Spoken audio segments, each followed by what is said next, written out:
Excellences, Monsieur le ministre du Commerce de la République de Turquie, Excellences, Mesdames et Messieurs les ministres de ma délégation, Excellences, Mesdames et Messieurs les ambassadeurs et chefs de mission diplomatique, Messieurs les présidents de DEIC et Moussiad,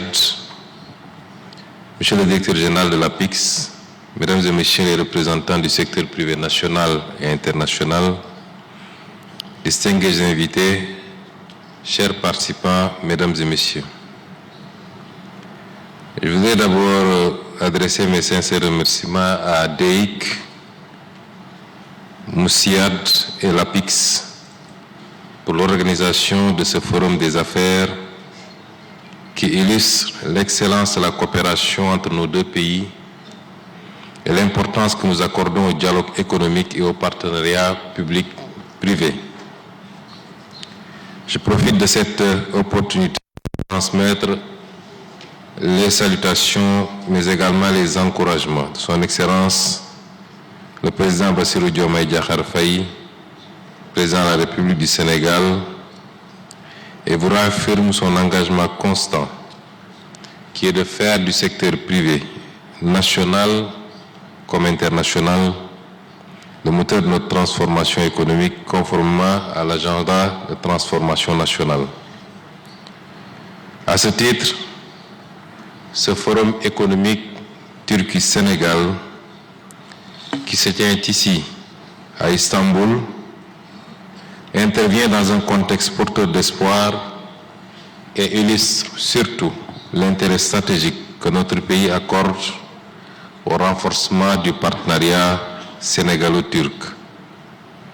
En effet, depuis mars 2024, le Sénégal s'est engagé dans une nouvelle trajectoire fondée sur la souveraineté, la justice sociale et la prospérité partagée. Dans ce cadre, la vision 2050, Sénégal 2050,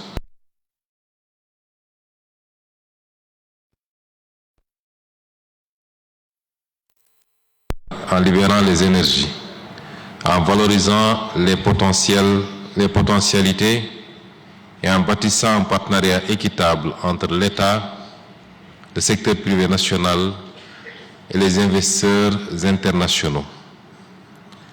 Notre ambition est de faire du Sénégal une terre d'expansion et de croissance pour les entreprises, et particulièrement pour nos partenaires turcs. Cette ambition repose sur les facteurs clés ci-après.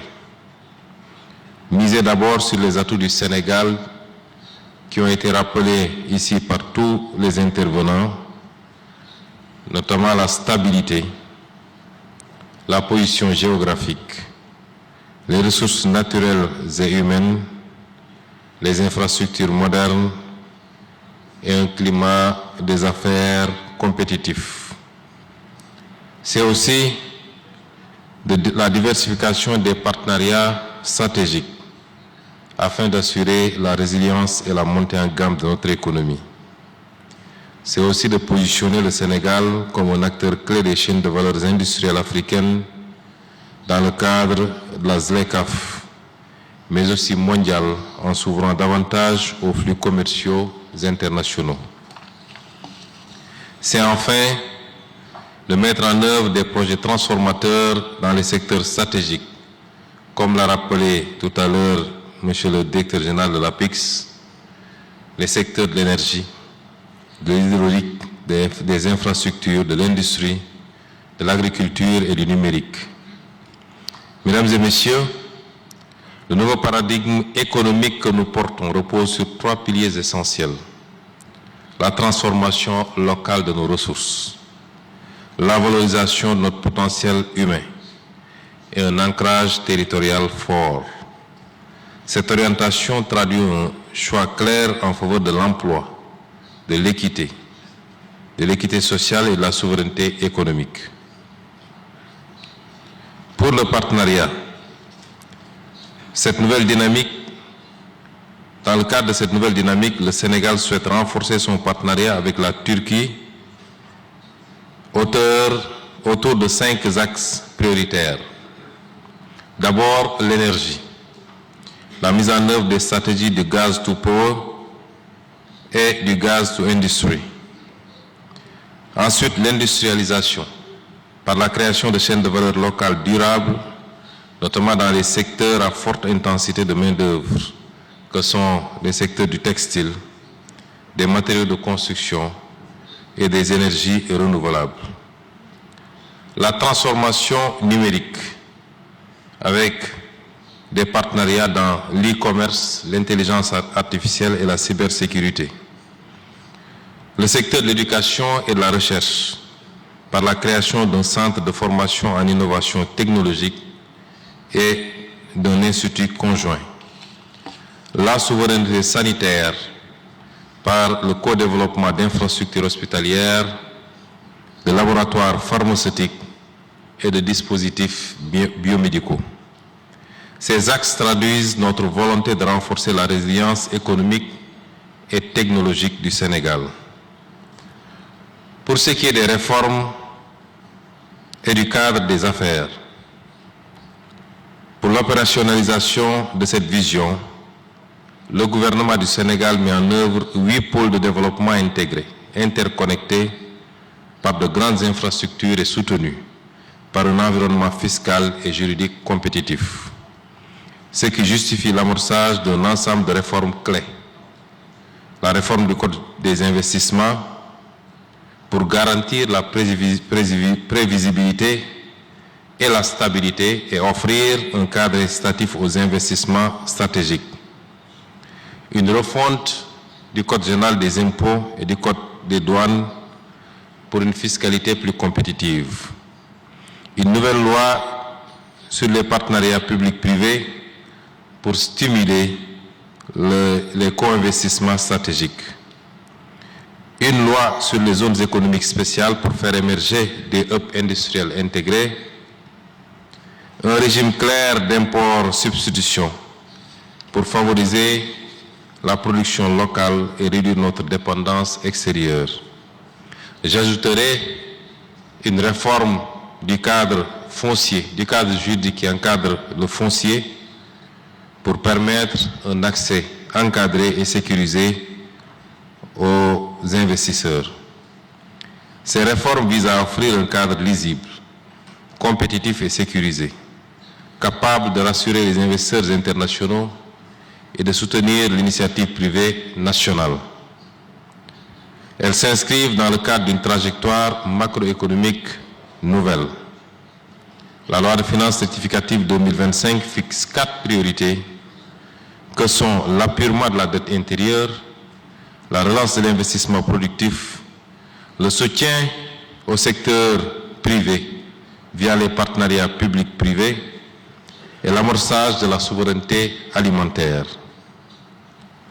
Le plan de redressement que nous avons présenté la semaine dernière engage une rupture profonde dans la gestion des finances publiques avec un effort de mobilisation supplémentaire de 4 600 milliards de francs CFA sur la période 2025-2028 et qui seront financés à 90% par des ressources internes.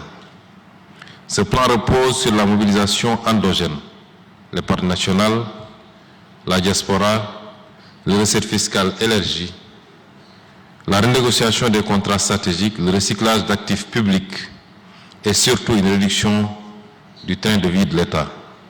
Comme vous le constatez, mesdames et messieurs, le Sénégal fait le choix de la souveraineté financière et de l'assainissement budgétaire afin de bâtir une croissance robuste et durable. À nos partenaires ici présents, le Sénégal prend 3 engagements. Le premier engagement, c'est la digitalisation de l'administration pour fluidifier et sécuriser toutes les démarches. Un des intervenants du patrimoine turc a insisté sur l'accélération des procédures, notamment. Le deuxième engagement, c'est la stabilisation du cadre réglementaire afin d'offrir prévisibilité et confiance. Et le troisième engagement, c'est de dialoguer régulièrement avec le secteur privé dans le cadre d'une concertation structurée et permanente en vue d'une amélioration constante du climat d'affaires. Ce dialogue permanent commence d'abord avec le secteur privé national, auquel nous accordons une importance particulière. À ce secteur privé national, d'ailleurs, je veux annoncer que dès mon retour et dans les prochains jours, nous organiserons une séance de partage sur le plan de redressement, parce que nous voulons qu'ensemble, nous relevions d'abord les défis endogènes avant d'attendre ou d'accueillir les investisseurs étrangers qui viendront simplement en appoint. Mesdames et messieurs, la Turquie est un partenaire. La Turquie est un partenaire qui a déjà beaucoup investi au Sénégal. Beaucoup, mais pas suffisamment. Nous pensons pouvoir faire beaucoup plus et beaucoup mieux. La décision, la proposition formulée par le président Erdogan lors de notre entrevue d'avant-hier de porter le niveau de nos échanges à 1 milliard de dollars, c'est-à-dire de le multiplier par 3, confirme ce que je viens de dire, c'est que nous pouvons faire beaucoup plus et beaucoup mieux. Mais la Turquie a beaucoup investi, qu'il s'agisse d'infrastructures modernes, d'éducation, de culture, de transports aériens ou d'industrie. Aujourd'hui, nous voulons aller plus loin en stimulant les joint ventures dans l'agriculture, l'agro-industrie, l'énergie, les matériaux de construction, la métallurgie, la santé et la pêche, en favorisant l'implantation d'entreprises turques dans nos zones économiques spéciales et nos zones aménagées pour l'investissement, en particulier à Dias, en co-investissant dans les grands projets stratégiques, notamment les pipelines gaziers, les nouvelles infrastructures logistiques ou encore l'industrie militaire. À ce titre, nous appelons à une participation massive des entreprises turques au forum Invest in Sénégal qui se tiendra les 7 et 8 octobre 2025 à Dakar. Ce sera l'occasion de transformer nos ambitions partagées en engagements concrets et en partenariats structurants. Le Sénégal d'aujourd'hui est prêt. Je me réjouis de l'annonce faite tout à l'heure par M. le ministre du Commerce de la Turquie, de la participation de la Turquie également à la prochaine foire qui se tiendra au mois de décembre, qui est une foire annuelle. Le Sénégal est prêt aujourd'hui à accueillir des investissements productifs, aussi bien l'État sénégalais que le secteur privé sénégalais, pour lequel je parle ici, parce que l'État du Sénégal n'envisage aucune action sans le faire conjointement avec son secteur privé également. Prêt à bâtir des partenariats gagnant-gagnant, prêt à devenir avec la Turquie un pôle fort du Sud global, je vous donne rendez-vous à Dakar en octobre 2025, Inch'Allah, pour ensemble faire du Sénégal une terre d'expansion et de prospérité pour les entreprises turques, conjointement avec les entreprises sénégalaises, et pour sceller ensemble un avenir de co-développement et de croissance partagée. Je vous remercie de votre aimable attention.